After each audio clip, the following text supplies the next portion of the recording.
Pero en fin, yo estoy tranquilo, yo lo lamento simplemente por mi familia, porque realmente el coste que ellos tienen que asumir de tener que verse en los medios de comunicación cuando son profesionales honestos, por el mero hecho de ser bueno, pues familiares, o en este caso mi esposa y mi hermano, de quien ostenta ahora mismo la responsabilidad de la presidencia del gobierno, pues es una lástima.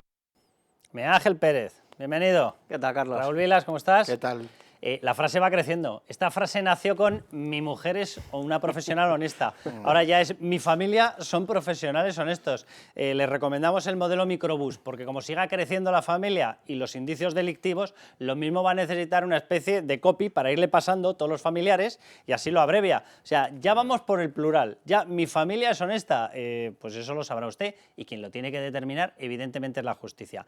Vamos a ir con dos patas nuevas. Miguel Ángel, una la publicabas en Libertad Digital esta semana y hablabas, cuidado de la ramificación, porque a mí me llama mucho la atención.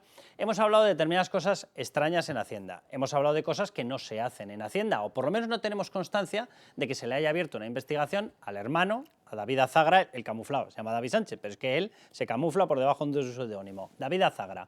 Y no nos consta que se le haya abierto una investigación por algo que es obvio, o dos cosas. Uno, un incremento patrimonial llega a los 2 millones que no tiene nada que ver con los ingresos suyos, roza los 250.000 euros acumulados y han salido 2 millones de patrimonio, declarados por él.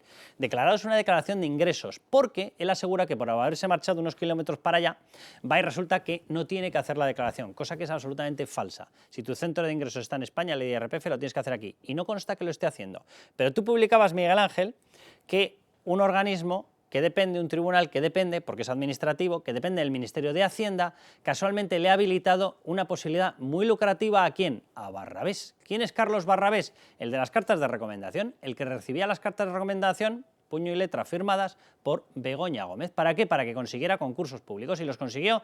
Ya les digo yo que sí los consiguió. De hecho, a través de Innovanex se dispararon tanto los concursos que ha multiplicado con respecto del 21 al 22, ha multiplicado por 141 veces el importe conseguido en concursos públicos. Vaya con las cartas que no iban a ningún lado. Pero ¿cómo es la historia, Miguel Ángel? Porque que aparezca en escena ya Hacienda, dices, oye, te habilita casi 5 millones de euros. No está mal el pellizco, ¿eh? Sí, Carlos, es una información que publicamos esta semana en Libertad Digital. El Tribunal Administrativo Central, así es como se llama, el TACR, que está integrado en el Ministerio de Hacienda, tuvo que estudiar un recurso que ha presentado una empresa que optaba a los mismos lotes, a los mismos contratos a los que optaba la empresa de Juan Carlos Barrabés. Dejemos claro que se llama tribunal, que esto ya es una cosa que a ver si alguna vez lo conseguimos en España, lo de no poner nombres de tribunal a lo que no es un tribunal. No es un tribunal, no es un tribunal, es un órgano administrativo, es decir, no tiene nada que ver con la justicia. Son gente que depende del Ministerio de Hacienda, punto. Exactamente, es como, digamos, el paso previo a recurrir realmente a un tribunal de lo contencioso administrativo. Entonces, ¿qué es lo que sucedió? Pues que una de las empresas recurrió 2 lotes por valor total de 4... Una de las que competía, ¿verdad? De las que competía, que dijo, de las este que señor optaba, tiene mucho morro y esto no es así. Exactamente, era 2 lotes por valor total de 4,8 millones de euros que habían adjudicado a la empresa de Barrabés, y esta empresa dice, oiga, es que no cumple los requisitos establecidos en el pliego de condiciones. ¿Por qué? Porque la empresa de Barrabés no había elaborado, atención, un plan de igualdad empresarial entre hombres y mujeres. Si eres amigo de Begoña Gómez ya está demostrado que tienes el plan de igualdad, debieron pensar. Claro. Eso es más que igualdad. Claro. Entonces, claro, la empresa dijo no se cumplen los requisitos establecidos en el pliego, con lo cual recurro. Vamos, que es una cuestión objetiva. Totalmente. O estaba el plan de igualdad o no estaba. O no estaba, y sin embargo, pues este tribunal integrado en el Ministerio de Hacienda de María Jesús Montero desestimó el recurso y dijo que en el caso de la empresa de Barrabés que no era necesario, que para todos los demás sí, pero tú no. Efectivamente. ¿Vale? Porque una cosa objetiva o está o no está. ¿Estaba el plan de igualdad según la denuncia? No. ¿Estaba? Dicen, pero da igual, igual da. Claro, efectivamente. Y entonces avaló los 4,8 millones de eurazos que se habían adjudicado a Juan Carlos Barrabés. Bien, pues está bien el favorcillo, ¿no? Con lo cual metemos ya otro organismo, que en principio no tenía que ver, o sí tenía que ver, porque yo quiero recordar que una de las cuestiones que se están analizando en el ataque a la pareja de Isabel Díaz Ayuso son las filtraciones desde Hacienda. Y otra de las cosas que se está analizando es qué pasó con determinados datos de Hacienda que también fueron filtrados a los que estaban investigados en la trama Coldo-PSOE. O sea, que es que el departamento de María Jesús Montero se le caen informaciones por todos los lados y siempre, oye, acaban a buen recaudo de alguien relacionado con el Partido Socialista. Es curioso. Raúl. Y tanto, sí. La agencia tributaria, que siempre está tan presta Somos todos, dice. para perseguir a cualquier profesional que tenga éxito en su actividad y que por tanto gane dinero, a esos están prestos a perseguirle. Sin embargo, al hermano de Sánchez, que sepamos, todavía no le han abierto una investigación. Y yo digo, quizás sea eso por el mero hecho, como decía Sánchez, de que es tu hermano, de que es su hermano. Es que dice, claro, es que dice el presidente del gobierno, dice, es que se les está investigando por el mero hecho de ser mi familia, efectivamente.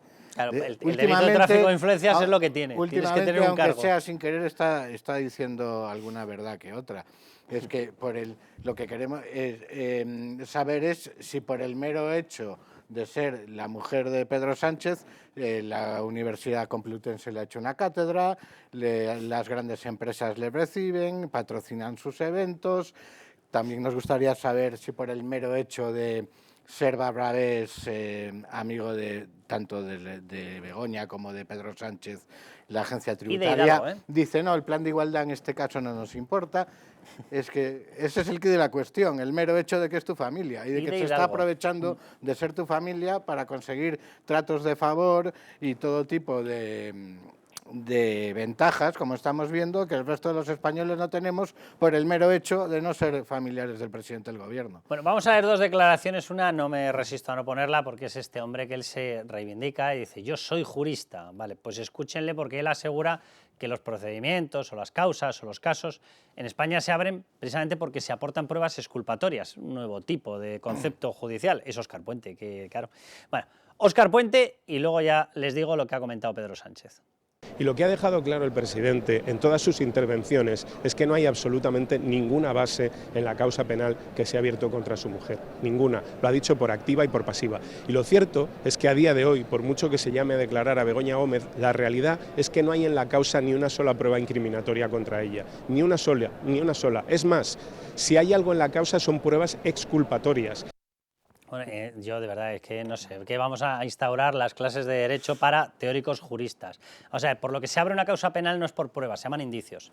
Las pruebas, de hecho, lo que se hacen es intentar recopilar a lo largo de la fase de instrucción y la práctica de la prueba corresponde al procesamiento, al juicio oral. O sea, Dios bendito con los que dicen ser juristas, ¿vale? Dos, pruebas exculpatorias. ¿Pero qué dice? ¿Pero qué dice? ¿Pero de qué habla? O sea, a ver, lo que se están recopilando son hechos que demuestran evidentemente, y si no, no habría causa, porque si no, o es que usted le está llamando prevaricador también al tribunal. Si lo que hay ya son pruebas, es decir, cosas más o menos definitivas, y además exculpatorias, tendría que haberse cerrado el caso. ¿Les parece que los jueces en España son lawfare? Porque ya lo han dicho alguna vez, ¿eh? Pero bueno, vamos con Pedro Sánchez, que él sigue con su matraca. Y lo voy a seguir defendiendo, voy a defender la honorabilidad de mi mujer, como también la de mi hermano, ante una campaña de acoso y derribo de una organización ultraderechista amplificada por estos tabloides digitales conservadores y ultraconservadores, y también de una oposición que realmente, si se fija, no tiene nada más. No tiene nada más, simplemente pruebas. Claro, ¿a dónde vamos, verdad? Bien, vamos allá. Aliados. Aliados, fíjense en esto. ¿Aliados de qué o de quién? De la cátedra de Begoña Gómez. ¿Cómo llega Begoña Gómez? No tiene titulación universitaria oficial, no tiene una cosa de una cosa privada, que lo llamen como quieran, pero eso no se llama titulación universitaria. Y la mayor universidad española no se contenta con darle la codirección de másters, sino que le da la dirección de una cátedra. Ahí queda nada, no había ascensor para lanzarla a los cielos, ¿verdad? Vale, bien. ¿Y a quién tiene como aliado? Telefónica y Google, es curioso, ¿verdad?, que son casualmente los mismos que hicieron, junto con Indra y una parte de concurso público, el famoso software que luego ella se apropia, pero que se apropia a toda velocidad y se lo lleva para su ciudad, para su sociedad. Pero fíjense en este tercer loguito, Pacto Mundial Red Española. Y aquí en pequeñito aparece UN, es decir, United Nations Global Compact. Bien. Vamos a ir avanzando en el gráfico porque dice este señor que esto son cositas de nada, son bulos, son difamaciones, fango, el fango. Bien, ¿de qué estamos hablando? Fíjense el organigrama oficial que cuelga esa página. ¿Por qué se lo ponemos? Porque se ha convertido en aliado de la cátedra de Begoña Gómez. ¿Y eso qué significa? Que a partir de este momento Begoña Gómez tiene una puerta de entrada clarísima y algo ha negociado con Naciones Unidas. Una entidad así de nada, ¿verdad?, que casi no mueve dinero. Bien, la estructura general es la siguiente: Asamblea General de Naciones Unidas, por debajo, inmediatamente UN Global Compact, y todo esto en qué acaba, en el Pacto Mundial de la ONU en España. Es el organigrama, es la jerarquía. Aquí es donde ha entrado ella. Y digo que ha entrado porque los tiene directamente como aliados. Por si fuese poco, Pacto Mundial refleja en el logo UN Global Compact. Es decir, no está nada mal. Y tienen su comité ejecutivo y tienen todo. ¿Pero en qué ha entrado? Ha entrado en la estructura de Naciones Unidas. ¿Saben para qué? Naciones Unidas es ese organismo que está en estos momentos lanzando, pero por diestra y siniestra, por tierra, mar y aire, la famosa historia de las empresas y los países tienen que cumplir los objetivos de desarrollo sostenible de la Agenda 2030. Si no los cumplen, castigo. Si los cumplen, subvención. Repito, subvención.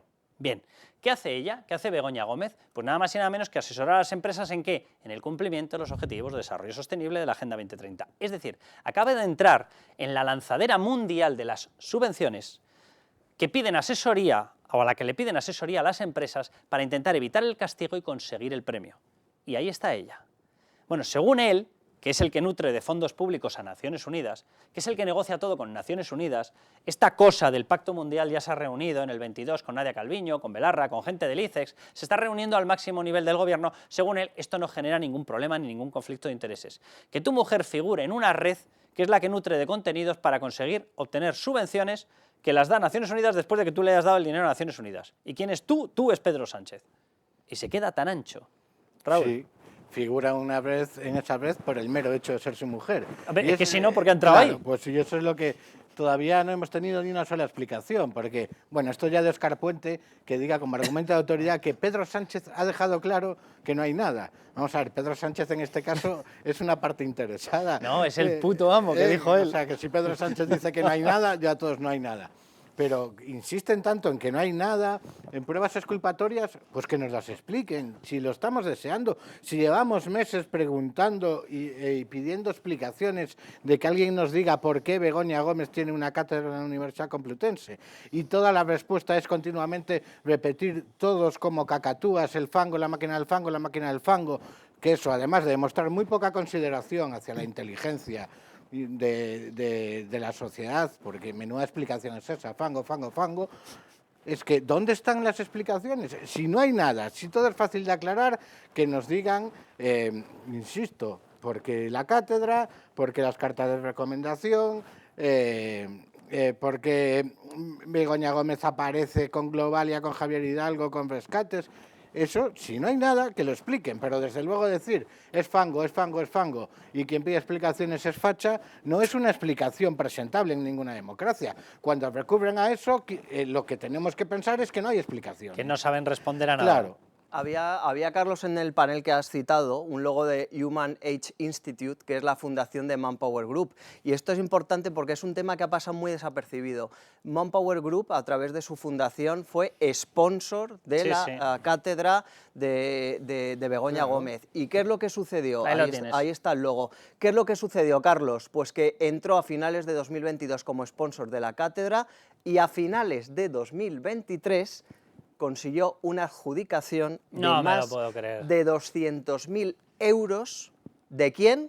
De la empresa pública Red.es. Es decir, la misma que tiene los contratos bajo supervisión con Barrabés y de la misma a partir de la cual salen las famosas cartas de recomendación, porque son los contratos de Red.es. Pero ¿qué sucedió, Carlos? Que fueron más listos en Manpower Group y cuando estalló la trama Coldo, anularon y desecharon esa adjudicación que les había hecho Red.es. Estás tú hablando de Human Age Institute, mira el que aparece al lado, Compymes. ¿Qué es Compymes? Compymes, que pertenece a un empresario, por llamarlo algo, es una patronal paralela que la están inyectando en estos momentos para que entre en el diálogo social. ¿Y dónde estaba? Ahí, como aliado de Begoña Gómez. Y es un señor que no pintaba nada hasta hace 3 minutos y ahora va a tener voz y no sé si voto, pero va a estar en las negociaciones oficiales de si se sube o se baja el SMI, etcétera. Lo cual implica que a través de esa patronal paralela pues se disparará la captación de determinada gente que se adhiera a ello. Es decir, todos los que aparecen por ahí o pasan por ahí acaban teniendo cositas curiosas. Beneficios. Bueno, vamos a hablar con Carlos García Danero. Carlos, ¿cómo estás?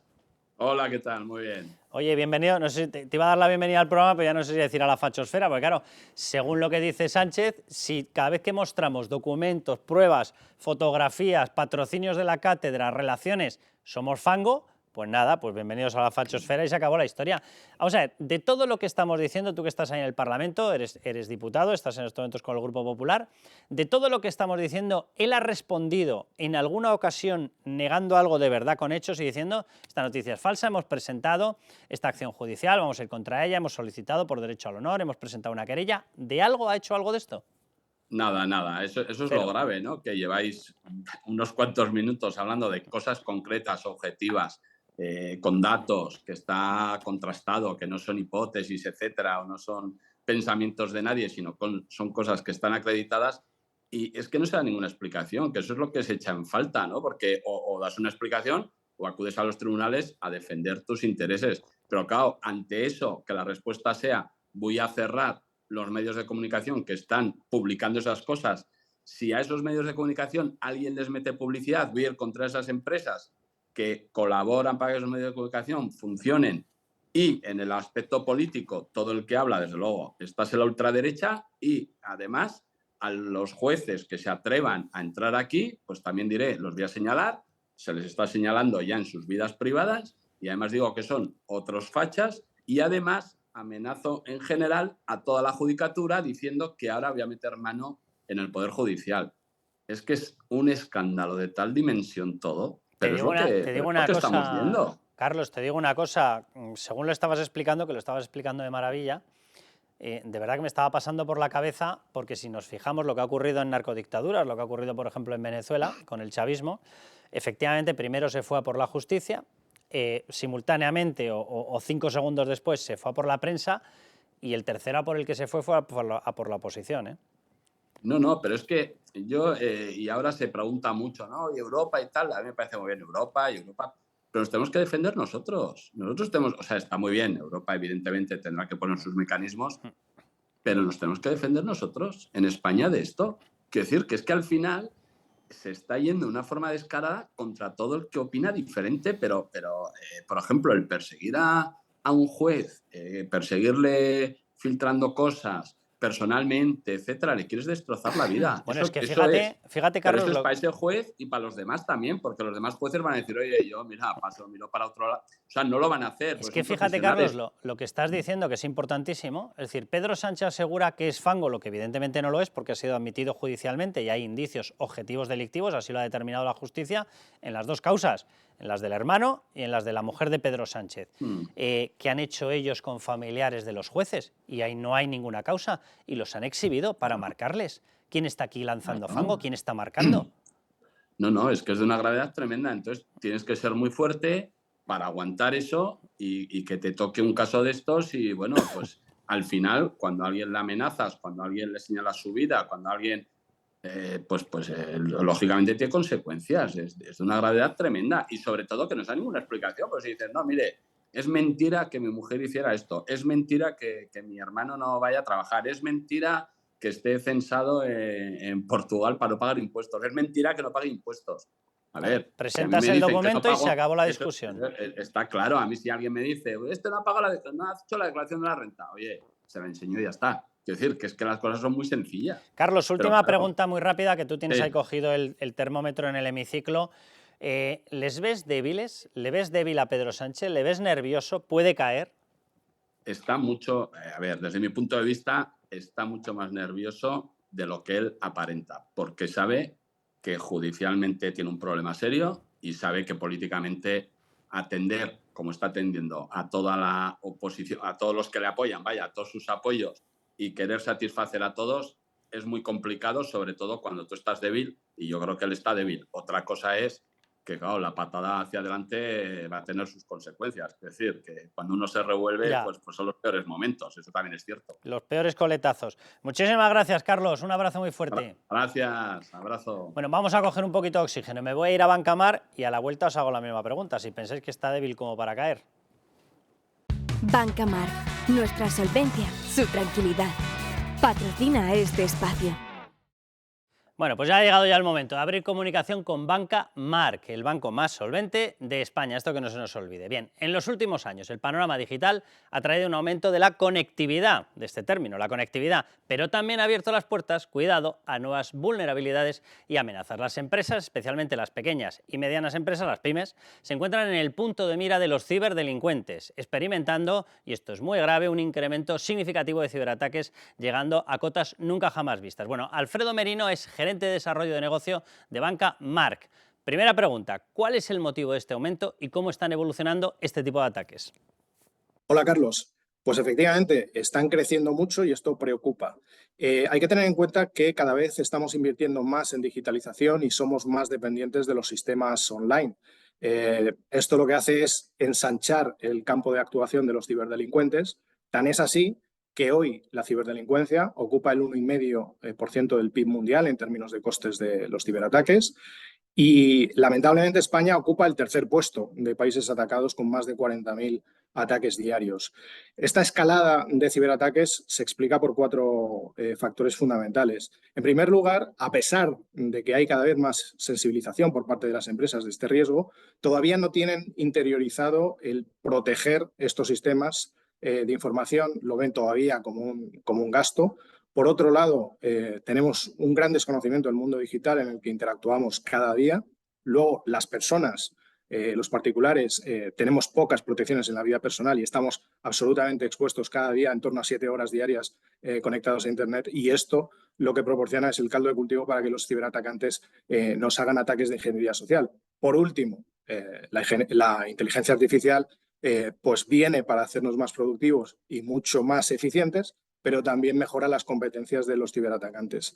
En definitiva, estos son los motivos del crecimiento sin precedentes, tanto en frecuencia como en sofisticación. Alfredo, ¿qué impacto están teniendo estos ciberataques en la actividad económica de las pymes?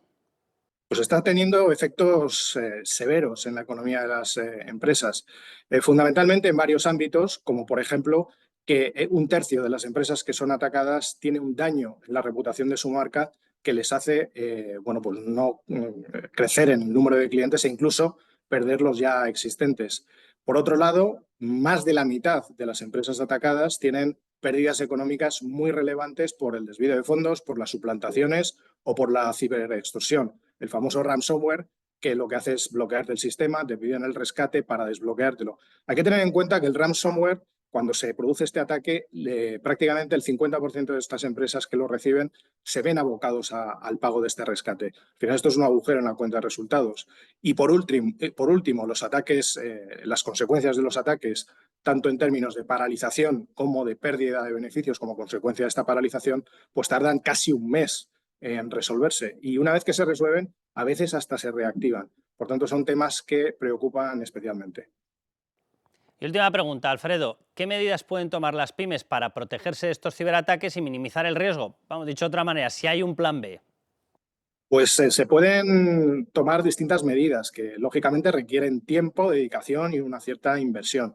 En primer lugar, reducir lo que se llama la superficie de ataque, es decir, tapar los agujeros por los cuales los ciberdelincuentes pueden meterse, por ejemplo, a través de estrategias de actualización de sistemas y de software, mediante un gestor de contraseñas robustas que además evidentemente no se compartan, y con la inversión más rentable, que es al final la sensibilización y la formación de los empleados, que somos el eslabón más débil. También es interesante tener una estrategia de detección y de parada de estos ataques, y si se producen, pues lógicamente un plan de recuperación. Desde luego, y por último, como todo en la vida, pues no hay 100% de seguridad, esto no es una excepción, y por tanto siempre es una buena idea tener este plan B, que lo que va a actuar es como última línea de defensa para darnos cobertura en caso de que tengamos pues, pérdidas económicas, daños reputacionales o incluso responsabilidades. Y en este sentido, Banca Marc cuenta con gestores especializados que lo que hacen es acompañar a los clientes en este diseño, en esta implementación y, lógicamente, en el asesoramiento de esta construcción del plan B. Bueno, pues Alfredo, muchísimas gracias por supuesto a Banca Marc y nos volvemos a la tertulia. Banca Marc, nuestra solvencia, su tranquilidad. Ha patrocinado este espacio. Bueno, pues lo prometido es deuda. Raúl, ¿está débil, está nervioso, está tocado y puede caer Pedro Sánchez? está nervioso, está tocado, podría caer, yo lo veo complicado, está débil, se dan las condiciones objetivas para que caiga y debería estar, en mi opinión, más débil de lo que está. Lamentablemente, la única forma ahora mismo de que deje la Moncloa es a través de una moción de censura, que no es posible porque hay que hacer unas sumas que no se dan. Entonces, yo insisto, creo que las condiciones están, creo que todos tenemos que contribuir, la prensa, la oposición, la justicia, a forzarle a dejar el poder, porque la situación es insostenible ya, pero yo no vendería la piel como está haciendo el Partido Popular esta semana, por ejemplo, de dar por hecho que la legislatura se va a acabar en los próximos meses. Ojo, que de momento está débil, pero puede aguantar. Miguel Ángel, porque es verdad que podría haber una moción de censura planteada exclusivamente como quitarlo y convocar elecciones, pero es verdad que la negociación es muy difícil con gente con los que no puedes ni verte.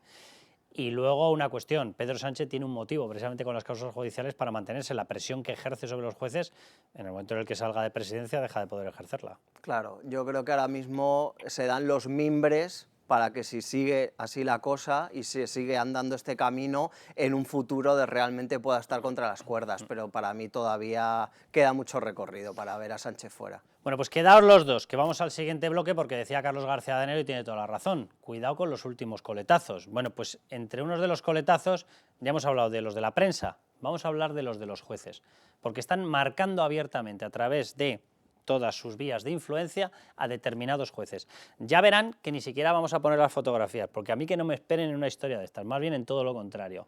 No van a identificarlos por nosotros, pero sí vamos a decir los nombres, obviamente, porque vamos a decir qué es lo que está ocurriendo con ellos y por qué los están marcando.